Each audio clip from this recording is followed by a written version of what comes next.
नमस्कार फिटनेस प्रेमींनो, मी ईश्वर ठाकरे's फिटनेस मंत्रामध्ये आपलं स्वागत. तर मित्रांनो, नेहमीप्रमाणे आज मी पुन्हा एकदा एका नवीन बॉडी बिल्डरला तुमच्या समोर हजर करणार आहे. द कोर किंग या नावानं संपूर्ण भारत देशात फेमस असलेले सिद्धांत जयस्वाल यांना आज आपण भेटणार आहोत. एक साधारण गॅरेजमध्ये काम करणारा मुलगा इंटरनॅशनल लेवलला भारताचं प्रतिनिधित्व करतो. ह्या देशासाठी एक गर्वाचीच गोष्ट आहे. तर आपण सिद्धांत जयस्वाल सरांना भेटून त्यांची एक संपूर्ण जर्नी ही जाणून घेणार आहोत. मेन्स फिजिक ॲथलीट आहेत ते. इंटरनॅशनल लेवलला बऱ्याच वेळा त्यांनी भारताचं प्रतिनिधित्व केलेलं आहे. तर आज मी स्वतः उभा आहे एक्झिक्यूट फिटनेस या जिममध्ये. खूप प्रशस्त आणि हवेशीर अशी जिम आहे नाशिकमध्ये. तर वर्कआउट करायची इच्छा होती आहे, पण काय करणार. तर तुमच्यासाठी सिद्धांत जयस्वाल सर खूप छान असं मार्गदर्शन करणार आहेत. चला तर मग जयस्वाल सरांना भेटून त्यांची संपूर्ण जर्नी ही जाणून घेऊया.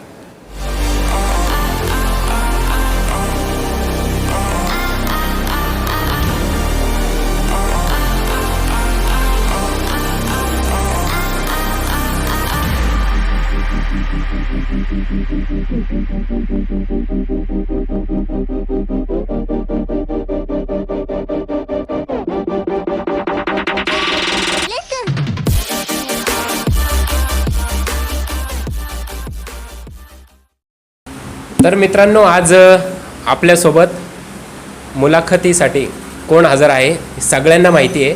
मला काही ते सांगण्याची गरज नाही आहे. पूर्ण भारताला माहिती आहे, भारतातल्या तरुणांना माहिती आहे की हा माणूस कोण आहे नेमका. प्रयागराज उत्तर प्रदेश, तिथून त्यांचा मुंबईपर्यंतचा प्रवास हा नेमका कसा होता. वाराणसी प्रयागराज, येस. खूप फेमस ठिकाण आहे.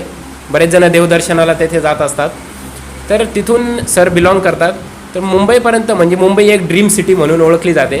सरांनी पण खूप सारे स्वप्न पाहिले होते. तर बॉडी बिल्डिंग क्षेत्रामध्ये मेन्स फिजिक हा जो प्रकार आहे त्याच्यामध्ये त्यांनी विशेष नैपुण्य मिळवलेलं आहे.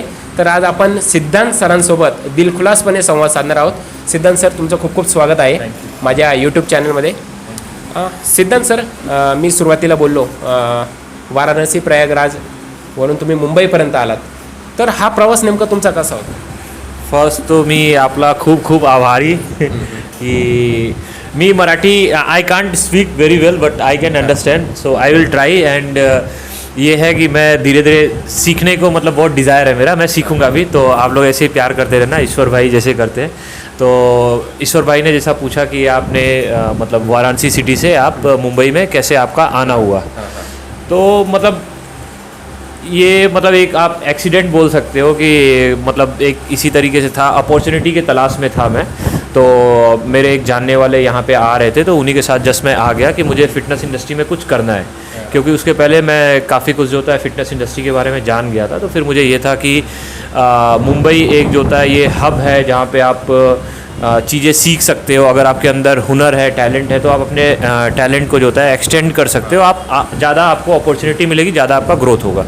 तो उसी तरीके से मैं यहाँ पे मतलब आ गया. मैं 2008 में अराउंड 2011 जब कसाब आया था, उसके जो होता है 4-5 दिन पहले मैं आया था. सरांनी म्हणजे एक जोकस मारला जेव्हा 26/11 हल्ला झाला होता मुंबईमध्ये. त्याच वेळेस सर मुंबईमध्ये आले. सर, तुम्ही कोणेके काळी आखाड्यामध्ये कुस्ती खेळायचे असं आम्ही ऐकलं आहे.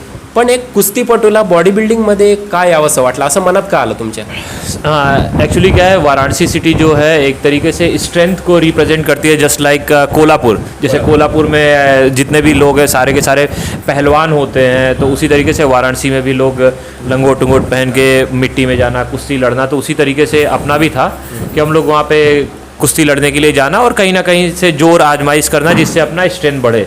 और एंड ऑफ द डे यही रहता था कि मतलब अपना बॉडी बनना चाहिए और अपना स्ट्रेंथ डेवलप होना चाहिए. तो वहीं से करते करते फिर 1-2 फ्रेंड थे, उन्होंने मतलब उनसे पता चला कि ऐसा जिम के बारे में पता भी नहीं था कि जिम में ऐसे ऐसे इक्विपमेंट्स होते हैं, ये होते हैं. तो वहाँ पे एक मंदिर था, नागकुआं नाग देवता का मंदिर था, वहीं पे उसके ऊपर ही एक जिम था. तो फर्स्ट टाइम मैं वहाँ पे वो जिम में गया था. तो फिर मुझे जिम के बारे में पता चला और जिम में जाने के बाद फिर उस टाइम पे सारे रॉनी कॉलीमैन के, अर्नॉल्ड के, सबके फ़ोटो लगे रहते, तो फिर ये समझ में आता, फिर पता चला कि ऐसा भी कोई स्पोर्ट्स होता है। फिर धीरे धीरे जाते जाते जाते जाते तो फिर अपने आप रास्ता खुलने लगा, तो फिर वहाँ से आइडिया लगा, और एक तरीके से जैसे आप बोल सकते हो कि जो चीज़ आप करना चाहते हो वो चीज़ आपको अपने तरफ अट्रैक्ट कर लेती है और खींच लेती है। तो उसी तरीके से मुझे खुद नहीं पता चला और मैं ये स्पोर्ट्स में मतलब आ गया। एक गॅरेज मेकॅनिक में काम करने वाला एक साधारण सा लड़का, म्हणजे तुम्ही एका छोट्या गॅरेजमध्ये काम करत होता, असं तुम्हाला कधी वाटलं होतं की मी या प्लेसपर्यंत येऊन पोहोचे? नहीं, वो तो किसी को कुछ पता नहीं रहता। ये है कि हर इंसान के अंदर कोई भी कहीं पे भी है, चाहे आप हो, चाहे जो ये वीडियो देख रहा है या जो भी अभी देखेगा, तो कोई इंसान किसी ना किसी पोजीशन पे होता है, उसके अंदर एक डिज़ायर होता है, एक चाहत होता है कि उसको लाइफ में कुछ करना है। और जब करने का आपको चाहत होता है तो फिर आपको डिफ़िकल्टी कितनी भी आती है तो वो डिफ़िकल्टी को आप अवॉइड करो। बाकी जितनी भी अपॉर्चुनिटी आपको दिखते जा रही है उसके लिए आप करते जाओ, स्टेप बाय स्टेप आप करते जाओगे। जब आप करोगे एक फर्स्ट स्टेप जब आप क्लियर करोगे तो दूसरा रास्ता मिलेगा, दूसरा मिलेगा तो तीसरा, तो ऐसे स्टेप बाय स्टेप आप आगे बढ़ते रहोगे, तो फिर आपको लगेगा कि अब ये लाइफ में आपके और कुछ करना है। तो अगर आप एक काम को लेके अगर आप सेटिस्फाई हो जाओगे ना, तो फिर आप आगे बढ़ने का नहीं सोचोगे। जैसे अभी जिस प्लेटफॉर्म पे मैं अभी हूँ या जिस पोजीशन पे मैं हूँ, अगर मैं यहाँ से सेटिस्फाई हो जाऊँगा तो फिर मुझे ये रहेगा कि फिर मैं यहाँ से नीचे आने लगूँगा, फिर मैं ऊपर नहीं जा पाऊँगा। तो अभी भी सेम वही जज्बा है, वही जोश है, और सब में दिमाग में यही है कि और मेहनत करना है और आगे बढ़ना है। क्योंकि अभी क्या है कि पहले तो कोई जानता नहीं था, पहले तो किसी का अपने से एक्सपेक्टेशन नहीं था। अब ये है कि जो लोग अपने को जानते हैं, अपने को प्यार करते हैं, तो उनका भी अपने से जो होता है उम्मीद रहता है कि ये वो बोलते हैं कि नहीं, मेरा बंदा जो होता है। अभी मैं महाराष्ट्र में रहता हूँ, मैंने जो होता है 2 बार मिस्टर महाराष्ट्र का ओवरऑल टाइटल भी जीता, एक बार मैंने महाराष्ट्र का टाइटल जीता, एक बार रनर अप में रहा हूँ। तो फिर सारे महाराष्ट्रियन लोगों का भी जो होता है एक्सपेक्टेशन रहता है कि नहीं, आमचा महाराष्ट्राचा मुलगा जो है इंटरनेशनल प्लेटफॉर्मला गोल्ड मेडल, मतलब उसको चाहिए, जीतना चाहिए, वो करना चाहिए। तो उनका प्यार रहता है, तो उसकी वजह से आप और रिस्पॉन्सिबल हो जाते हो, तो उसकी वजह से आपका और मेहनत बढ़ जाता है। तो फिर बस वही है कि अब और ये है कि और मेहनत करें और आगे बढ़े, और आप लोग इसी तरीके से प्यार करते रहिए, देश का नाम रोशन करें। बिल्कुल। सर, तुम्ही एक सुरुवातीला ओपन कॅटेगरीमध्ये कॉम्पिटिशन खेळत होता। आय थिंक एक सुरुवातीला नवोदित मुंबई श्री तुम्ही पहिली कॉम्पिटिशन केली, पण मेन्स फिजिक खेळायचं का मनामध्ये आलं अचानक? सबसे पहले मेरा मतलब यही एक्सपेक्टेशन था। मतलब जब मैं कंपटीशन स्टार्ट किया ना खेलना, तो मैं लोगों को देखता था कि एक कंपटीशन खेलते हैं, एक कंपटीशन खेलने के बाद फिर दूसरा नहीं खेल पाते क्योंकि उनका फाइनेंशियल बैकग्राउंड अच्छा नहीं होता है। तो मैं कॉम्पीट और पहले कर सकता था, 2012 में, 13 में भी कर सकता था, बट मैं नहीं किया कॉम्पीट। मैंने थोड़ा सा अपना बेस बनाया, मैं सप्लीमेंट का काम करता था, उसके बाद दूसरे लोगों को जो होता है गाइड करना, मैंने थोड़ा अपना एजुकेशन वगैरह भी किया फिटनेस इंडस्ट्री में, जिसकी वजह से मुझे नॉलेज हुआ। तो फिर मैं लोगों को कोचिंग देने लगा, मतलब ट्रेनिंग नहीं, कोचिंग देता था जो लोग कॉम्पीट करते थे। तो उससे मुझे थोड़ा आइडिया भी था, इसकी वजह से मैं कोचिंग दे रहा था। और फिर मुझे ये भी समझ में आया कि जो लोग ऑलरेडी कॉम्पीट कर रहे हैं उनको पैसे का बहुत जो होता है ज़रूरत होता है, क्योंकि एक कंपटीशन आप मान लो कि अभी आप मुंबई श्री जीते, फिर महाराष्ट्र खेलने के लिए आपको और पैसे चाहिए। तो अभी कभी कभी क्या होता है कि एक ही कंपटीशन खेलने के लिए किसी ने अपना सारा प्रॉपर्टी बेच दिया, मम्मी पापा के जो होता है गहने बेच दिए, लोन ले लिया, फिर सेकंड कंपटीशन खेलने के लिए उनके पास पैसे ही नहीं होते थे। तो फिर मेरा ये था कि एक बार अगर मैं खेलूँगा तो फिर मैं मतलब मुझे किसी से मतलब हाथ फैलाने की ज़रूरत नहीं कि मुझे ये कोई हेल्प कर दे, तब मैं जो होता है मुंबई के बाद महाराष्ट्र खेलूँ, तब नेशनल खेलूँ। मैंने पूरा अपना बैकअप करके रखा था माइंडसेट कि हाँ, मुझे 6 महीने बस बॉडी बिल्डिंग क्या है कि बैठना है, खाना है, पीना है, सोना है, यही आपका 100% है। अगर आप सोचोगे कि आप ट्रेनिंग कर लो, ट्रेनिंग के बाद फिर आप जो होता है 10 घंटे जॉब कर लो, आप फिजिकल और कोई एक्टिविटी कर लो, तो आपके बॉडी में ग्रोथ नहीं होगा। तो अगर आपको ग्रो करना है तो आप फाइनेंशियल बैकग्राउंड आप बना के एकदम बैठे रहो, क्योंकि आपके बॉडी को आपके प्रॉब्लम से नहीं मतलब है। बॉडी आपकी सेल्फिश है, उसको आप जितना टाइम दोगे उतना ग्रो होगा। तो मैंने बैकअप करके रखा था, मेरा दिमाग में मतलब मेरा माइंडसेट यही था कि मैं ये नवोदित मुंबई श्री खेलने के बाद फिर जो और कंपटीशन थे वो खेलूँगा, फिर महाराष्ट्र खेलूँगा, फिर नेशनल खेलूँगा। तो नवोदित मैंने जैसे ही खेला तो मुझे मतलब कोई ऐसा मेरा एक्सपेक्टेशन नहीं था कि मैं जीत जाऊँगा। ओवरऑल मैंने पूरा अपना मेहनत किया था, 100% दिया था, और पहली बार मुझे स्टेज पे जाना था। तो फिर जैसे ही मैं गया तो पहले बहुत सारे मतलब बहुत वहाँ पे रुकना है क्या, तो बहुत सारे वहाँ पे बॉडी बिल्डर्स थे, बहुत मतलब देखा, मैं देख के मुझे लगा कि यार यहाँ पे बस टॉप 5 में भी आ जाए ना तो पहला कंपटीशन है, थोड़ा सा इज्जत बच जाएगा। तो फिर ये हुआ कि जब गए स्टेज पे तो मेरे भी ग्रुप में बहुत सारे लड़के थे, तो ग्रुप में टॉप 5 में आ गया, टॉप 5 में आ गया तो अच्छा लगा। फिर टॉप 5 के बाद फिर कंपैरिजन होता है टॉप 5 में, तो कंपैरिजन के बाद फिर अनाउंसमेंट का टाइम आता है। अनाउंसमेंट का टाइम हुआ तो उस समय फिर 5th को बुलाया तो मैं बोला चलो अभी 4th आ जाएगा, फिर 4th को बुलाया फिर ये लगा 3rd आ जाएगा, फिर 3rd को बुलाया तो फिर चलो अब तो 2nd मिलेगा। फिर जब 2 लोग बचे थे मैं बोला अब यहाँ पे आया हो तो अब तो जो होता है फर्स्ट मिल जाना चाहिए। तो फिर नाम जैसे वो फर्स्ट का लेने वाले थे ना, मैं घूम गया कि मेरा नाम ना ले, तो मेरे घूमने से तो कुछ होता नहीं, बट एक डर लग रहा था, तो फिर फर्स्ट का तुरंत नाम लिया। उसके बाद फिर टाइटल के टाइम पे जो होता है काफ़ी तगड़े तगड़े लड़के थे। एक जो था ओपन का बॉडी बिल्डर, उनका नाम मुझे याद नहीं आ रहा है, वो मतलब टकले से थे और उनके लेग्स इतने बड़े बड़े एकदम बहुत खतरनाक थे। वो मतलब अपने फुल जो आप बोलो कि कंडीशनिंग में नहीं थे, अगर वो रहते तो फिर वही जीतते थे। तो उनको मैंने देखा, मैं बोला आपकी बॉडी बहुत तगड़ी है, आप जो है आप आज टाइटल आप ही जीतोगे। बट फिर वहाँ पे भी हुआ, मेरा कंडीशनिंग काफ़ी ज़्यादा मैं श्रेडेड था, तो उसकी वजह से मुझे ओवरऑल मिला वहाँ पे। तो मेरा कॉन्फिडेंस और वो हुआ कि चलो जब मैं फर्स्ट कंपटीशन में ऐसा कर सकता हूँ तो आगे और करूँगा। तो उसी समय फिर ये हुआ कि मिस्टर वर्ल्ड यहाँ पे इंडिया में होने वाला था 2014 में, और फिर उसमें एक कैटेगरी के बारे में पता चला कि स्पोर्ट्स फिजिक करके, मेंस फिजिक नहीं था, उसको स्पोर्ट्स फिजिक बोलते थे इधर चेतन पठारे सर के एसोसिएशन में। तो ये अपना गोरेगांव एग्जीबिशन सेंटर में 2014 में यहाँ पे हुआ था मुंबई में। तो फिर उसमें पता चला कि ऐसे ऐसे करके कैटेगरी है, एथलेटिक फिजिक, स्पोर्ट्स फिजिक और एक और कैटेगरी थी तो जिसमें जिम्नास्ट करना होता था। तो ये कैटेगरी से मुझे लगा ना कि उसमें जब मैंने उसका क्राइटेरिया पढ़ा तो पता चला कि एस्थेटिक बॉडी चाहिए होती है, आपका मिड सेक्शन ज़्यादा स्ट्रॉन्ग होना चाहिए। तो मुझे लगा कि इसमें मैं जो होता है बेटर कर सकता हूँ। तो फिर मैंने क्या किया कि मुंबई टीम का जब सिलेक्शन हो रहा था तो मैंने ट्रायल दिया, तो ट्रायल में मेरा सिलेक्शन हो गया। फिर उसके बाद महाराष्ट्र टीम का सिलेक्शन था तो उसमें भी दिया, उसमें भी हो गया। फिर नेशनल टीम का सिलेक्शन गुजरात में था, तो वहाँ से सारे महाराष्ट्र की टीम गई थी और ऑल ओवर इंडिया की टीम आई थी, तो फिर उसमें भी मेरा सिलेक्शन हो गया। तो उसके बाद फिर मुझे वर्ल्ड खेलने को जो होता है मतलब अपॉर्चुनिटी मिला। फिर मुझे ये लगा कि यार इसमें मैं जो होता है काफ़ी अच्छा कर सकता हूँ, जब मैं फर्स्ट स्टेप में ही स्टेप बाय स्टेप क्लियर होते जा रहा हूँ। तो उसके बाद फिर मैं वहाँ से फिर महाराष्ट्र श्री, वो वर्ल्ड ख़त्म होने के बाद फिर मैंने जो होता है महाराष्ट्र श्री खेला अपना 2015 में, जिसमें मैं रनर अप रहा। और उसके बाद फिर इंडिया हुआ, इंडिया का कहानी अभी आप पूछोगे। और उसके बाद फिर जो होता है फिर मैंने फिर मुझे रियलाइज़ हुआ कि मैं जो होता है मुझे मेरा टारगेट बन गया कि मुझे ओलंपिया स्टेज पे जाना है।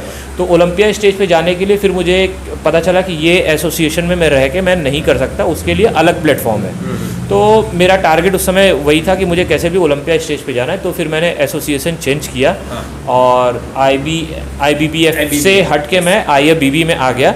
और IFBB में आके फिर मैंने 2015 में हांगकांग में एमेच्योर ओलंपिया खेला।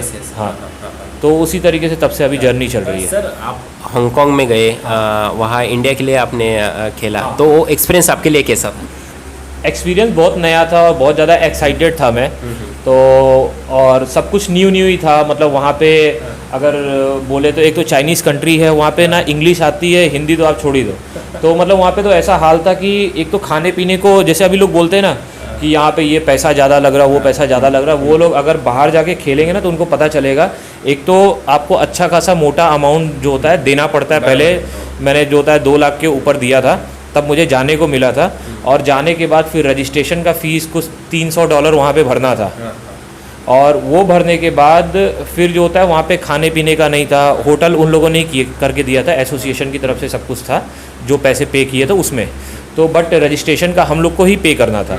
और उसके बाद फिर जो होता है वहाँ पे खाने पीने को नहीं था। अब बॉडी बिल्डर है, उसका डाइट है, तो उसको उसी हिसाब से सब कुछ चाहिए। तो मैं गया वहाँ पे ढूंढने के लिए कि कुछ खाने उने को मिले। तो सोचा चिकन ले लूँगा और ले आके अंदर जो होता है किसी तरीके से बॉयल करके या स्टीम करके कैसे भी करके खा लूँगा। तो अब वो हांगकांग में हम लोग चिकन ढूंढ रहे हैं, कहीं चिकन ही नहीं मिल रहा है। देख रहा हूँ सब बड़े बड़े चिकन है। तो फिर अब मैं क्या है कि मैं नॉनवेज में चिकन के अलावा कुछ खाता नहीं, चिकन और अंडे वो भी मजबूरी में खाता हूँ क्योंकि बॉडी बिल्डिंग कर रहा हूँ। अगर नहीं करता तो कुछ नहीं खाता मैं। तो जब चिकन ढूंढने के लिए निकला तो वहाँ चिकन का पता चल रहा है इतने बड़े बड़े चिकन है। फिर बाद में पता चला बत्तख है। मैं बोला भाई ये सब हम लोग नहीं खा सकते। उसके बाद फिर मैं बोला चलो कुछ नहीं एप्पल ले लेते हैं। तो वहाँ पे जैसे यहाँ पे अपने यहाँ पे गाड़ी पे वो लगाते हैं ना ठेले पे, उसी तरीके से वहाँ पे स्टोर एकदम अच्छे तरीके से लगा के उस पर फ्रूट्स बेच रहा था। तो मैं उसको गया, बोला आई वॉन्ट एप्पल। तो उसको समझ में नहीं आ रहा है कि क्या मांग रहा हूँ। मैं बोला एप्पल, तो बोला एप्पल। मैं बोला यस एप्पल। फिर 2-3 बार कंफर्म कर रहा है। तो फिर मैंने उसको उठाया, उठा के ऐसे दिया। उसने बोला चीकू पो, क्या नाम बोला मुझे मालूम। मैं बोला हाँ भाई जो भी है दे, भूख लगा है। तो उसको दिया। तो फिर देने के बाद उसने मांगा कि हाँ इतना डॉलर, तो उतना दे के फिर लेके आया। तो मतलब बताने का मतलब यही है कि जैसे लोग बोलते हैं ना कि बाहर जाके खेलो बहुत इजी है, जैसे सारे सीनियर प्लेयर जाते हैं, सुहास सर गए अकेले खेल के आए, बहुत सारे लोग जाते हैं, उनको क्या क्या स्ट्रगल फेस करना पड़ता है वो उनको ही पता है। हम लोग को क्या है, हम लोग को तो इजी हो जाता है बोलना कि अरे जाओ वहाँ खेलो ये करो, कोई वहाँ पे तो अपना ना जानने वाला, ना अपना लैंग्वेज समझने वाला, ना कुछ करने वाला, तो बहुत अपने को मतलब उसमें दिक्कत हो जाती है। तो एक्सपीरियंस यही है कि करते रहो तो फिर नया नया कुछ ना कुछ एक्सपीरियंस मिलता है। अब ये समझ में आ गया कि नेक्स्ट टाइम फिर मैं 2016 में अर्नोल्ड क्लासिक खेलने गया था, तो मैं पहले से ही अपना खाना पीना ड्राई जो होता है, ओट्स, राइस केक और protein shake A to Z सब कुछ लेके गया था, ताकि मुझे घूमना ना पड़े, वहाँ पे परेशान ना होना पड़े। सर तुम्ही जर आज ह्या क्षेत्रात नसता तर दुसऱ्या कोणत्या क्षेत्रात असता? म्हणजे बालपणी तुम्हाला आई वडील बोलले असेल नाही सिद्धांत बेटा तू डॉक्टर बन, एडवोकेट, ऐसा कुछ सपना था क्या? नहीं, सपना तो उनका रहता है ना जो जिसका घर से जो होता है सब कुछ फाइनेंशियल बैकग्राउंड सही रहता है। अपना तो जो होता है मतलब यही था कि कैसे भी करके अपना पेट पाल ले, वही बहुत बड़ी चीज़ थी। तो अपना सर्वाइवल में जिसको बोलते हैं ना, उसी में अपना दिन गुजरा, तो अपना कुछ ऐसा वो नहीं था। बट ये मतलब अगर नहीं मिलता ये प्लेटफॉर्म, अगर बॉडी बिल्डिंग नहीं होता तो फिर पता नहीं, अभी कुछ समझ में नहीं आता कि क्या करता रहता। तो हमेशा इसके लिए मैं जब भी स्टेज पे जाता हूँ, मुझे जो भी प्लेस मिलता है, जैसा भी मिलता है, मैं उसके लिए हमेशा थैंक्सफुल रहता है। जैसे लोग बोलते हैं कि अरे आप बोलते नहीं, नेशनल में खेला था उसमें दिक्कत हो गया था, बाकी कई सारे इंटरनेशनल कंपटीशन में होता रहता है प्रॉब्लम, बट मैं हमेशा थैंक्सफुल रहता हूँ और आगे भी मेरे साथ जो भी होगा मैं थैंक्सफुल रहूँगा, क्योंकि ये प्लेटफॉर्म की वजह से, ये बॉडी बिल्डिंग की वजह से मुझे पहचान मिली है। इसी की वजह से हर कोई मुझे जानता है। अगर ये स्पोर्ट्स नहीं होता तो मेरा जो होता है मतलब आज जो मैं हूँ वो मैं नहीं रहता। तो मुझे नहीं पता कि अगर ये बॉडी बिल्डिंग नहीं रहती तो मैं क्या करता, मेरा कोई म्हणजे एक बॅकअप नाही था। महाराष्ट्रच नाही तर पूर्ण भारत तुम्हाला ओळखतो चांगला। म्हणजे भारतातले जे तरुण वर्ग आहे जो आता पण वर्कआउट करतो, जिममध्ये जाऊन तासन तास घाम गाळतो, एक तुम्हाला डोळ्यासमोर ठेवून एक म्हणजे इन्स्पिरेशन समजून वर्कआउट करत असतात। सर बॉडी बिल्डिंग म्हटलं तर हा खूप खर्चिक गेम आहे।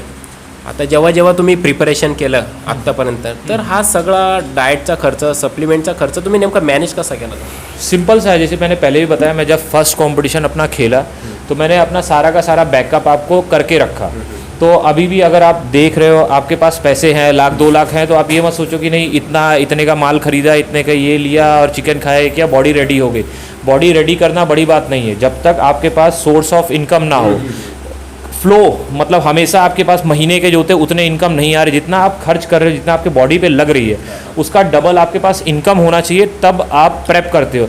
जैसे लोग बोलते हैं ना कि अरे आता माझी प्रिपरेशन चालू है, तो प्रिपरेशन आपका जो होता है 365 डेज चलता है। प्रिपरेशन में आपका जो होता है फाइनेंशियल भी काउंट होता है, मतलब अगर आपके पास पैसे नहीं है तो आपको बीच में प्रेप छोड़ना पड़ता है। जैसे बहुत सारे लोगों का आपने स्टोरी सुना होगा कि अरे क्या हुआ कि मेरा पूरा का पूरा पैसा चला गया, इसकी वजह से मैं कंपटीशन नहीं कर पाया। तो यानी कि आपने पूरी तरीके से प्रेप नहीं किया। प्रेप का मतलब क्या होता है? प्रिपरेशन मतलब जो आने वाला चीज़ है, जो कंपटीशन है, उसके लिए आपको तैयार रहना है। तो तैयार होने का मतलब यही है पूरी तरीके से, फाइनेंशियल भी, मेंटली भी, आपको लोग कितने भी परेशान करें, कितने भी कुछ करें, आपको प्रिपेयर होना है, और फिजिकली भी। मगर हम लोग सिर्फ जो होता है अपने फिजिक के बारे में, अरे अभी क्या है आता ऑन चा साइकिल चलना और ये होना वो होना, तो हम लोग बस वही ध्यान देते नहीं। प्रेप का मतलब है कि पूरी तरीके से ऑल इन, चारों तरफ से आप जो होता है प्रेप तैयार रहो।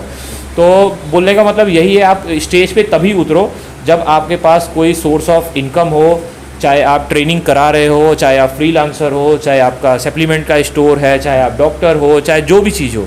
तो अगर आप कंपटीशन खेलने के लिए आ रहे हो तो आपके पास सोर्स ऑफ इनकम नहीं है तो आप मत करो। ये मत सोचो कि आप खेलने के लिए जाओगे तो कोई आपको स्पॉन्सर करेगा, बोलेगा कि ये इंडिया के लिए मेडल लाएगा। किसी को कोई नहीं पड़ा है। जब आपका नाम हो जाएगा, जब आपसे बेनिफिट होगा, जब आप प्रॉफिटेबल होगे, तो कोई ना कोई ब्रांड वाला भी आएगा, वो बोलेगा कि चलो मैं अभी तुमको 50,000 रुपये देता हूँ, मेरा डब्बा पकड़ के तुम फोटो डालना। तो वैसा होता है। तो आपको अपना ब्रांड वैल्यू बनाना पड़ेगा जब आप करोगे। ऐसा नहीं है कि आपको नहीं मिलेगा, जब मुझे मिल सकता है। मेरा देखो, आप तो अगर आप महाराष्ट्रियन हो, आप यहाँ से देख रहे हो, तो आप तो यहाँ के हो, आपके पास सारा का सारा अपॉर्चुनिटी, आपको लोग सपोर्ट भी करेंगे। जब मुझे प्यार कर रहे हैं यहाँ के लोग, तो आपको क्यों नहीं करेंगे? तो आप जी जान लगा के करोगे और थोड़ा सा समय दोगे तो ऑटोमेटिकली सब कुछ होगा। बट अगर आप एक्साइटमेंट में करोगे, आप ये सोचोगे कि आप मुंबई श्री जीत जाओगे तो आपका रातों रात नाम हो जाएगा, या आप महाराष्ट्र श्री जीत जाओगे, या मिस्टर इंडिया जीत जाओगे, तो ऐसा नहीं है। थोड़ा सा आप टाइम दो और आप कंसिस्टेंट रहो। हमेशा आप खेलते रहोगे ना, हमेशा आप करते रहोगे, तो आपको लोग पहचानेंगे, जानेंगे, फिर आपको ब्रांड भी जो होता है वो अप्रोच करेगा और आपको पैसे भी मिलेंगे, आपको नाम भी मिलेगा और आप लगातार खेलते रहोगे। नहीं तो क्या होगा कि एक शो खेलोगे उसके बाद आपको बंद करना पड़ेगा। तर मित्रांनो, खूप इंटरेस्टिंग अशी ही इंटरव्ह्यू सुरू आहे। सर आपले जेवढे काही बॉडी बिल्डिंगमधले एक्सपिरियन्स आहे ते आपल्यासोबत शेअर करताय। तर त्यांचा ही इंटरव्ह्यू अशी सुरू राहणार आहे। आपण संपूर्ण कहाणी ही दुसऱ्या भागामध्ये बघणार आहोत।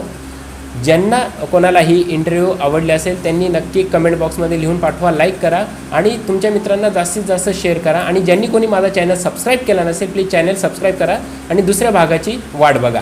धन्यवाद। तोपर्यंत बी फिट, स्टे फिट।